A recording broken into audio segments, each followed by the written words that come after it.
Hello friends, welcome to Kannan info Tamil. நம்ம இன்னைக்கு என்ன டாபிக் பார்க்க போறோம் அப்படின்னா, ரெண்டு முக்கியமான டிஃபென்ஸ் அப்டேட் இந்த வீடியோல பார்க்க போறோம். முதல் டிஃபென்ஸ் அப்டேட் செப்டம்பர் 2, 2022 அன்னைக்கு உள்நாட்டிலே தயாரிக்கப்பட்ட முதல் விமானம் தாங்கி போர்க்கப்பலான INS விக்ராந்த் விமானம் தாங்கி போர்க்கப்பல் இந்திய கடற்படையில் இணைக்கப்பட்டது. இந்த கப்பல் இந்திய கடற்படையில் இணைக்கப்பட்டாலும் தொடர்ந்து இந்த கப்பல்ல பல விதமான சிஸ்டங்கள் மற்றும் ஆயுதங்கள் இணைக்கப்பட்டு வருது. அந்த வகையில INS விக்ராந்த் விமானம் தாங்கி போர்க்கப்பல்ல ரெண்டு முக்கியமான ஆயுதங்கள் தற்போது இணைக்கப்பட்டிருக்கு. அது என்ன ஆயுதங்கள், அந்த ஆயுதத்தோட செயல்திறன் என்ன அப்படிங்கிறது குறித்து பார்க்கலாம். இரண்டாவது டிஃபென்ஸ் அப்டேட், இந்தியா உள்நாட்டிலே தயாரித்த லைட் காம்பாக்ட் ஹெலிகாப்டர்களை சீன எல்லையில டிப்ளாய் செய்ய போறாங்க. இந்த ஹெலிகாப்டர் எந்தெந்த இடங்கள்ல இந்தியா டிப்ளாய் செய்ய போறாங்க, லைட் காம்பாக்ட் ஹெலிகாப்டரோட செயல்திறன் என்ன, இந்த ஹெலிகாப்டரை பயன்படுத்தி இந்தியா என்ன மாதிரியான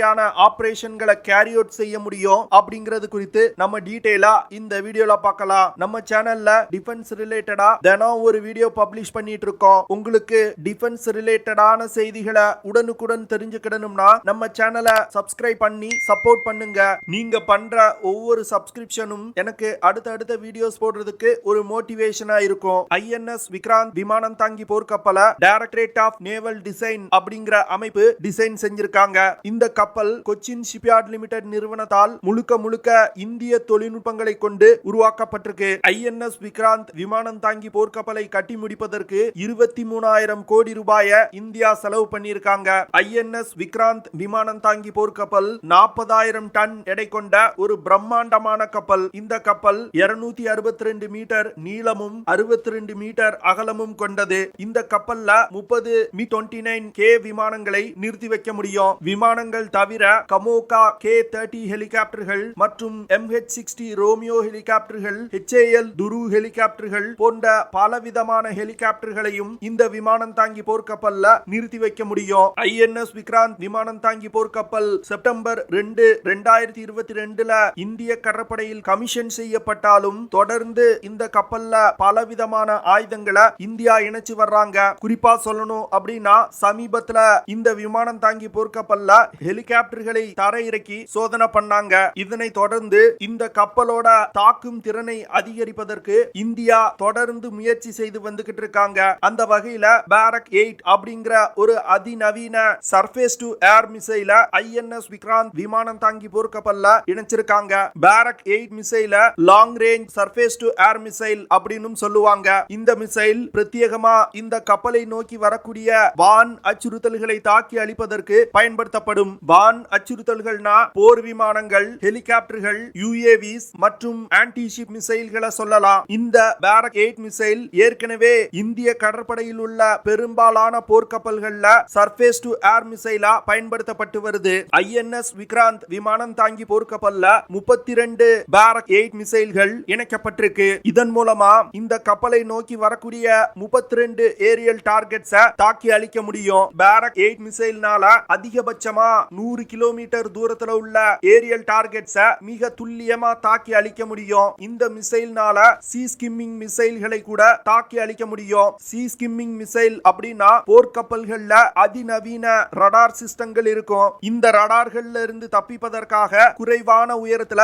மிசைல்களை லான்ச் செய்வாங்க. கடற்பரப்புல இருந்து 20 மீட்டருக்கும் குறைவான உயரத்துல இந்த மிசைல்கள் பறந்து வரும். இவ்வளவு குறைவான உயரத்துல பறந்து வரக்கூடிய மிசைல்களை கூட இந்த பாரக் 8 மிசைல்கள்னால தாக்கி அழிக்க முடியும். பாரக் 8 மிசைல்கள் அதிவேகமா பறந்து சென்று ஏரியல் டார்கெட்ஸை தாக்கக்கூடியது. குறிப்பா சொல்லணும் அப்படின்னா 2450 கிலோமீட்டர் பெர் ஹார் வேகத்துல பறந்து சென்று இலக்கை தாக்கும். இதனால INS விக்ராந்த் விமானம் தாங்கி போர்க்கப்பலை நோக்கி வரக்கூடிய எந்த ஒரு ஏரியல் டார்கெட்டும் இந்த மிசைல்ல இருந்து தப்பிக்க முடியாது. பாரக் 8 மிசைல்னால 60 கிலோகிராம் எடை கொண்ட வெடிபொருட்களை சுமந்து சென்று ஏரியல் டார்கெட்டுகள் மீது தாக்குதல் நடத்த முடியும். இந்த மிசைலை இயக்கிறதுக்கு திட எரிபொருளை பயன்படுத்தி இயங்கக்கூடிய சிங்கிள் ஸ்டேஜ் ராக்கெட் இன்ஜின் பயன்படுத்தப்படுது. அடுத்து INS விக்ராந்த் விமானம் தாங்கி போர்க்கப்பல்ல vertical launch short range surface to air missile இணைக்கப்பட்டிருக்கு. இந்த மிசைல VLSR SAM அப்படின்னு சொல்லுவாங்க.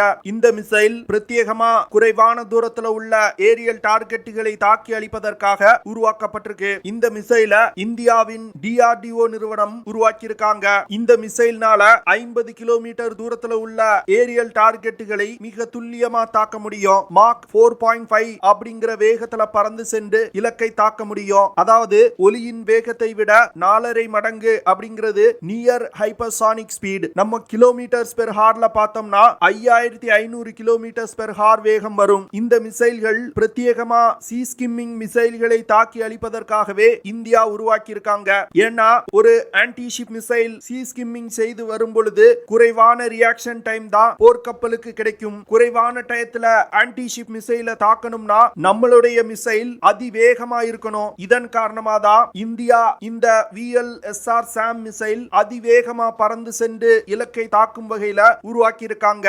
இந்த மிசைல் திட எரிபொருளை பயன்படுத்தி இயங்கக்கூடிய சாலிட் ப்ரொபலன்ட் ராக்கெட் மோட்டாரால் இயக்கப்படுது. VLSR SAM மிசைல்னால அதிகபட்சமா 15 கிலோமீட்டர் உயரத்துல இருக்கக்கூடிய ஏரியல் டார்கெட்டுகளை கூட தாக்க முடியும். INS விக்ராந்த் விமானம் தாங்கி போர்க்கப்பல்ல இணைக்கப்பட்ட மூணாவது system MF star multi functional digital active electronically scanned array radar. இந்த ரடார் இஸ்ரேல் நாட்டின் எல்டா சிஸ்டம் லிமிடெட் நிறுவனத்தால் உருவாக்கப்பட்டிருக்கு. என்னதான் போர்க்கப்பல்ல அதிநவீன ஆயுதங்கள் இருந்தாலும் கப்பலை நோக்கி வரக்கூடிய வான் அச்சுறுத்தல்களை கண்டுபிடிப்பதற்கும் கப்பல்ல இருந்து லான்ச் செய்யப்படும் மிசைல்கள் கரெக்டா இலக்கை தாக்குவதற்கும் ரடார்கள் மிகவும் முக்கியமானது. அந்த வகையில INS விக்ராந்த் விமானம் தாங்கி போர்க்கப்பல்ல இணைக்கப்பட்டிருக்க ELM 2248 MF ஸ்டார் ரடார் ஒரு அதிநவீனமான ரடார். இந்த ரடார்கள் பிரத்யேகமா போர்க்கப்பல்கள்ல பயன்படுத்துவதற்காகவே உருவாக்கி இருக்காங்க. MF ஸ்டார் ரடார்னால ஆட்டோமேட்டிக்கா 250 முதல் 450 கிலோமீட்டர் தூரத்துல உள்ள ஏரியல் டார்கெட்டுகளை கண்டுபிடிக்க முடியும். இந்த ரடார்களை பயன்படுத்தி ஹை ஆல்டிடியூட்ல பறக்கக்கூடிய ஏர்கிராப்ட்களை கூட கண்டுபிடிக்க முடியும். அதே வேளையில மிகவும் குறைவான உயரத்துல பறக்கக்கூடிய சி ஸ்கிம்மிங் மிசைல்களை கூட இந்த ரடார்கள் 25 கிலோமீட்டர் தூரத்துல இருக்கும் பொழுதே கண்டுபிடிச்சிரும். இதனால போர்க்கப்பல்களை நோக்கி வரக்கூடிய ஆன்டி ஷிப் மிசைல்களை சர்ஃபேஸ் டு ஏர் மிசைல்களை பயன்படுத்தி ஈஸியா தாக்கி அழிக்க முடியும். இந்த MF ஸ்டார் AESA ரடார்னால 360 டிகிரி கவரேஜ்ல ஸ்கேன் செய்ய முடியும். இதனால கப்பலை சுத்தி எந்த ஏரியல் டார்கெட் பறந்தாலும் இந்த ரடார் கண்டுபிடிச்சிரும். MF ஸ்டார் ரடார்னால -20 டிகிரில இருந்து +85 டிகிரி கோணத்துல ஸ்கேன் செய்ய முடியும். இதனால இந்த ரடாரிடம் இருந்து எந்த ஒரு ஏரியல் டார்கெட்டும் தப்பவே முடியாது. இரண்டாவது டிஃபென்ஸ் அப்டேட். இந்த வருடம் அக்டோபர் 3ஆம் தேதி இந்திய விமானப்படையில் லைட் காம்பேக்ட் ஹெலிகாப்டர்கள் இணைக்கப்பட்டது. இந்த ஹெலிகாப்டர் தான் உலகின் அதிக உயரத்தில் பறக்கக்கூடிய அட்டாக் ஹெலிகாப்டர். இந்த ஹெலிகாப்டர்கள் பிரத்யேகமா ஹை ஆல்டிடியூட் பகுதியில் நடக்கக்கூடிய யுத்தத்துல பயன்படுத்துவதற்காகவே உருவாக்கப்பட்டிருக்கு. இதனை தொடர்ந்து இந்திய ராணுவம் லைட் காம்பேக்ட் ஹெலிகாப்டர்கள் அடங்கிய ஒரு படையணியை பெங்களூர்ல உருவாக்குனாங்க. இந்த படையணியை தற்போது லைன் ஆஃப் ஆக்சுவல் கண்ட்ரோல் பகுதியில டிப்ளாய் செய்ய போறாங்க. குறிப்பா சொல்லணும் அப்படின்னா அசாம் மாநிலத்தில் இருக்கக்கூடிய மிசமாரி அப்படிங்கிற ஏர்பேஸ்ல லைட் காம்பேக்ட் ஹெலிகாப்டர்களை டிப்ளாய் செய்ய போறாங்க. இந்த ஏர்பேஸ்ல ஏற்கனவே Su-30 MKI போர் விமானங்களை இந்திய விமானப்படை டிப்ளாய் செஞ்சிருக்காங்க. மார்ச் மாதம் 2021 வருடத்துல இந்தியாவுக்கும் சீனாவுக்கும் இடையே லைன் ஆஃப் ஆக்சுவல் கண்ட்ரோல் பகுதியில ஸ்டாண்ட் ஆஃப் போயிட்டு இருந்துச்சு. இந்த சூழ்நிலையில இந்திய ராணுவம் ஆர்மி ஏவியேஷன் பிரிகேட இந்த விமானப்படை தளத்துல தொடங்கினாங்க. இந்த விமானப்படை தளத்துல இந்திய ராணுவம் 3 ஸ்குவாட்ரான் அட்வான்ஸ் லைட் ஹெலிகாப்டர்களை டிப்ளாய் செஞ்சிருக்காங்க. அடுத்து உள்நாட்டு சீதா ஹெலிகாப்டர்களும் இந்த விமானப்படை தளத்துல நிறுத்தி வைக்கப்பட்டிருக்கு. எதிரிகளின் நடமாட்டத்தை எல்லையில் கண்காணிப்பதற்கு ஹெரான் ட்ரோன்கள் இந்த விமானப்படை தளத்துல டிப்ளாய் செஞ்சிருக்கு. அட்வான்ஸ் லைட் ஹெலிகாப்டரோட ஆர்ம்டு வெர்ஷனான ருத்ரா ஹெலிகாப்டரும் இந்த விமானப்படை தளத்துல டிப்ளாய் செய்யப்பட்டிருக்கு. இந்த மிசமாரி விமானப்படை தளம் லைன் ஆஃப் ஆக்சுவல் கண்ட்ரோல் பகுதியிலிருந்து 250 கிலோமீட்டர் தூரத்துல இருக்கு. இதன் காரணமா தான் இந்திய ராணுவம் இந்த விமானப்படை தளத்துல ஆர்மி ஏவியேஷன் பிரிகேட தொடங்கி இருக்காங்க. வரும் காலத்துல இந்திய விமானப்படை 7 ஸ்குவாட்ரான் லைட் காம்பேக்ட் ஹெலிகாப்டர்களை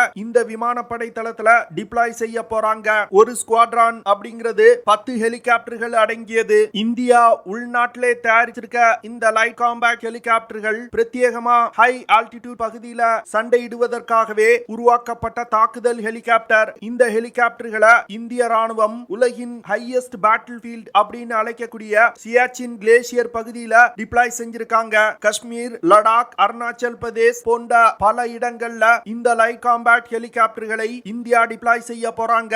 இந்த ஹெலிகாப்டர்னால அதிகபட்சமா 5800 கிலோகிராம் எடையை சுமந்து கொண்டு பறக்க முடியும். லைட் காம்பேக்ட் ஹெலிகாப்டர்களை இயக்குறதுக்கு HAL நிறுவனத்தால் தயாரிக்கப்பட்ட 2 டர்போமெகா சக்தி 1H1 இன்ஜின் பயன்படுத்தப்படுது. இந்த இன்ஜினால 1000 முதல் 1500 கிலோவாட் திறனை ஜெனரேட் செய்ய முடியும். இந்தியாவின் லைட் காம்பேக்ட் ஹெலிகாப்டர்னால அதிகபட்சமா 268 கிலோமீட்டர் பெர் ஹார் வேகத்துல பறக்க முடியும். இந்த ஹெலிகாப்டர்னால 550 கிலோமீட்டர் தூரம் வரைக்கும் பறக்க முடியும். லைட் காம்பேக்ட் ஹெலிகாப்டர்கள்னால தொடர்ந்து 3 மணி நேரம் 10 நிமிடம் பறக்க முடியும். லைட் காம்பேக்ட் ஹெலிகாப்டரோட அடிப்பகுதியில 20 mm கேனன் பொருத்தப்பட்டிருக்கு. இந்த கேனன்ல இருந்து ஒரு நிமிடத்துக்கு 1000 குண்டுகளை ஃபயர் பண்ண முடியும். இந்த கேனன்ல இருந்து வரக்கூடிய புல்லட்ஸ்னால 20 மில்லிமீட்டர் திக்னஸ் கொண்ட லைட் ஆர்மர்களை கூட துளைத்து செல்ல முடியும். ஆன்டி டேங்க் ஆபரேஷன்களை கேரி அவுட் செய்யறதுக்கு இந்த ஹெலிகாப்டர்ல